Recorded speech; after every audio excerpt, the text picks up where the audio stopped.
Ohio Decalogue Stone and Keystone.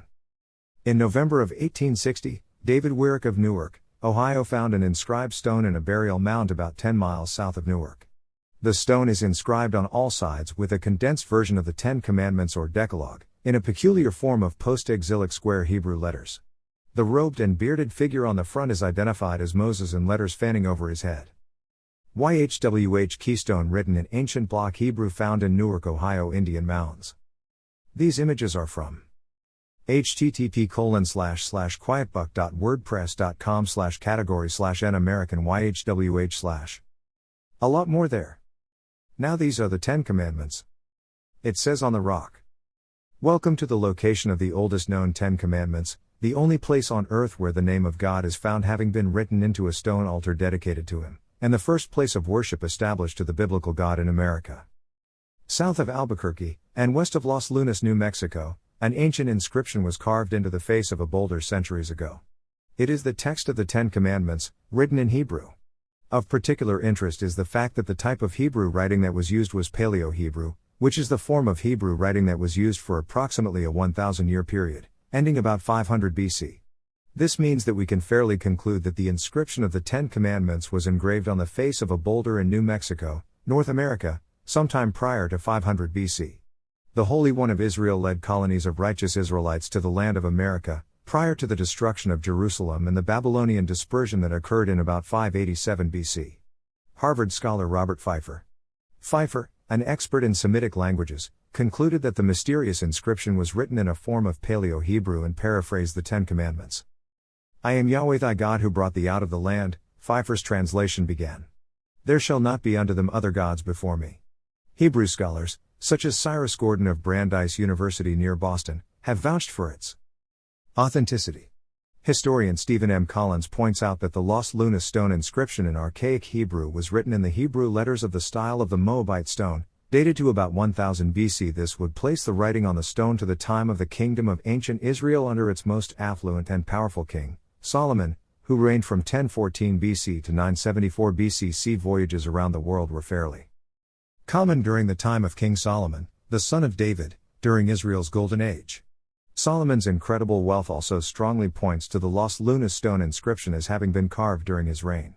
Financing sailing voyages of discovery and maritime trade is no small feat. Vast sums and investments are required. Solomon was the wealthiest king who ever lived, and undoubtedly had the resources to fund such far-reaching and dangerous voyages. Also, during his reign Israel was in league with the other major world powers of the day, including Tyre and the Phoenicians, and the nation of Egypt. It is Hidden Mountain, 5507, in New Mexico, having the local mystery stone as it is still called by the state, now named the Phoenician Inscription Rock on the official maps or Mystery Rock in their area attractions lists. The site is located 35 air miles due SW of Albuquerque on Highway 6, Historic Route 66, Adam 18 S of I-40 or 16 miles W of I-25 at Los Lunas, wherefore it has also become known as the Los Lunas Decalogue. It was once an Israelite wilderness tabernacle site some 2,500 or more years ago, with its high place altar inscription to the Lord our God of the Bible, and 80-ton boulder commandment stone mezuzah at the gate dating from the Old Testament period of the Paleo-Hebrew mother script. It is the only Ten Commandments yet found in the ancient writing.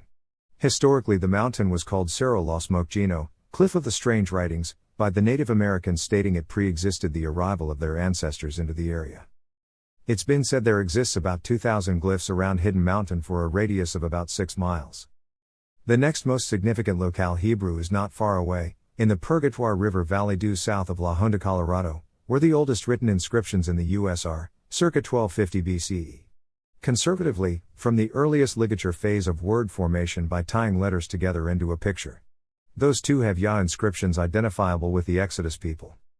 The actual massive rock, which appears like a small ship with cleared keel, may be what attracted his attention to it. Of the volcanic basalt from the top Tertiary shelf is a remnant of geological prehistory which fell 2/3 of the way down the mountain to become what now has stood ground 2,500 plus years as a massive mezuzah, Bible script found at every Jewish doorway. Set at a right angle to the left of the main entry before a natural gateway to this ancient site, with altar having the same writing but at exactly the opposite angle leftward unto facing the river where it's flowing in a straight line perfectly perpendicular to it.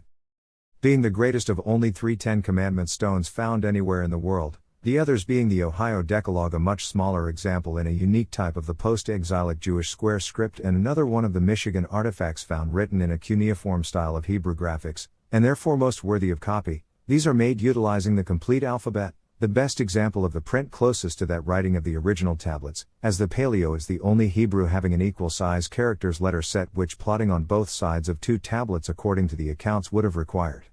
These remakes of it are correct down to the very angle it sets at, but without the ancient scribe's mistake of overlooking a part afterward realized and inserted, with the diacritical mark caret, with the corrected spelling of a couple of the words in addition of yet a couple more he passed up for an accurate to Exodus 20 readable abridgment of the full Decalogue, as below unembossed.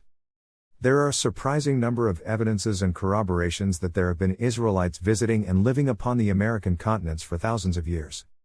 Other inscriptions, also written in Paleo-Hebrew, have been discovered in the states of Iowa, Ohio, and Tennessee as well as in Brazil.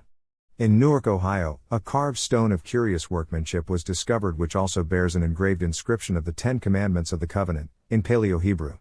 At a site known as Bat Creek Cave, in Tennessee, an ancient Hebrew inscription has been found which mentions the Israelite tribe of Judah. Another fascinating archaeological discovery in America is an ancient artifact bearing an old Hebrew inscription of the Ten Commandments unearthed in Ohio in 1860.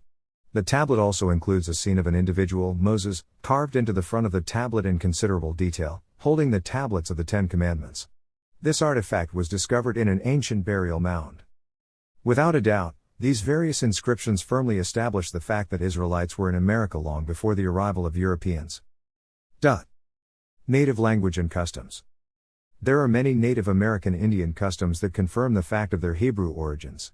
Many of those customs and linguistic evidences were noticed and recorded by the first Europeans who had contact with the various Indian tribes. Congressman, A View of the Hebrews, by Ethan Smith, and American Antiquities, by Josiah Priest. The old customs of the American Indian people included many rituals that were the same, or partially modified, from the equivalent Hebrew observances of the Mosaic Law. Each Indian tribe displayed some customs or traditions that are definitely Hebrew in character. Examples include circumcision in some tribes, ritual purification after touching a dead body, laws of unclean meats. Many Indian tribes followed the dietary laws, cities of refuge, to which a person who accidentally had committed a felony could flee for safety from retribution, levirate marriages, the obligation of a brother to raise up seed to a deceased brother who left a childless widow, laws of niddah, separation, for menstruating women, ritual purification in preparation for warfare, manner of marriage, divorce, and punishment for adultery, their lunar-based calendar, animal sacrifices, and many others. A strong example of the Hebrew origin of some American Indian people includes the observance of annual holy days, which correspond with the appointed feasts of the Bible. For example, many Native American tribes celebrated a spring holy day known generally as the Feast of Green Corn, which was observed at the time of the full moon in early spring. Corresponding with this, we find that in the Hebrew calendar, the name for the month in which the Passover occurs was originally known as Abib, which can be translated as green ear, of grain. Like the Feast of Green Corn, the Passover was observed at the time of the full moon. Indian legends, including that of the Uchis, stating they had migrated to the area of Florida and Georgia from the region of the Bahamas. According to their legends, the island sank beneath the sea and they fled for their lives. These same Uchis later migrated to the Oklahoma Territory, where they eventually settled down. Amazingly enough, they show strong evidence that they had contact with the Old World in historic times. They have a custom which is unique among the American Indians. They are racially and linguistically different from their neighbors. Every year on the 15th day of the sacred month of harvest, in the fall, they make a pilgrimage. For 8 days they live in booths with roofs open to the sky, covered with branches and leaves and foliage. During this festival, they dance around the sacred fire, and called upon the name of God. The ancient Israelites had the virtually identical custom, in many respects. In the harvest season in the fall, on the 15th day of the sacred month of harvest, the 7th month, they celebrate the festival of booths for 8 days. During this time they lived in temporary booths, covered with branches, leaves, fronds. This festival goes back to the time of Moses and the Exodus from ancient Egypt, Leviticus 23. Dr. Cyrus Gordon, of Brandeis University in Boston, was privileged to sit in on one of the fall harvest festivals of the Yuchi Indians, and listen to their chants, songs, and sacred ceremonies. An expert in Hebrew, Minoan, and many Middle Eastern languages, he was incredulous. As he listened, He exclaimed to his companion, "My God! They are speaking the Hebrew names of God." Some of the best educated Europeans who first contacted American Indians in eastern North America noticed that, in the language of many tribes, there were numerous words that sounded the same, and had the same meaning as Hebrew words. Among those reaching this conclusion were notable early immigrants to North America, such as William Penn, Roger Williams, and Jonathan Edwards. Words that have the same sounds and meanings in Hebrew as they do in Indian languages include words for man, wife, the heavens, prayer, winter, as well as numerous verbs and phrases. Among the words that were nearly identical to the Hebrew were Yohiwah, corresponding to Yahweh, and Hallelu or Hallelujah. Similarly, in the mid-1600s, reports of Hebrew-speaking Indians in South America first came to the attention of Europeans. As in North America, not only did the Europeans discover many strong similarities between the spoken languages of the Indians and the Hebrew language, they also reported seeing inscriptions written in Hebrew, and a very strong similarity between Indian customs and Israelite practices. Israelis made to America thousands of years before Europeans because there were sailors from the tribe of Zebulun and they went all over the world and left their mark. They left from the city of Eilat. Also, it is recorded in the Old Testament that Solomon sent his navy all over to bring copper and silver and gold and tin and minerals like turquoise for the temple he was about to build. Also, the name and continent is mentioned in the books of Talmud and Mishnah that was written thousands of years ago. Israel knew that the world was round. The Vatican accepted the world being round after man stepped onto the moon, and then and only then did they apologize for wishing to burn Galileo at the stake for stating that the world is round. Here is the language connection. Get my free spiritual books. They are most valuable. They are a gift. What you have here is 30 years of hard work, deep research into how to attain the Holy Spirit, how to attain real divine experience, unique divine providence, according to the ancient methods of the biblical prophets. An overview of everything, including 1. The Owner's Manual to Prosperity and the Soul for Hindus, Christians, Jews, Buddhists, Muslims, and anyone else. 2. The Definitive Biblical Phenomena. 3. The Soul Speak. 4. The Owner's Manual to the Soul Part 1. The Gate. 5. The Owner's Manual to the Soul Part 2. The Kabbalah. 6. The Message. 7. The Book of the Angel Metatron. 8. Book of Elohim. 9. Tefillin, the Owner's Manual. 10. The Mystical Holy Shabbat. 11. The Divine Structure of Unfolding of Heaven and Earth.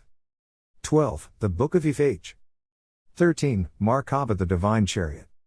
You can read and download your free copy of these books at this link. Greater than June 6, 2021 is a very important day in your life. What it's all about: the soul, its repairs and redemption.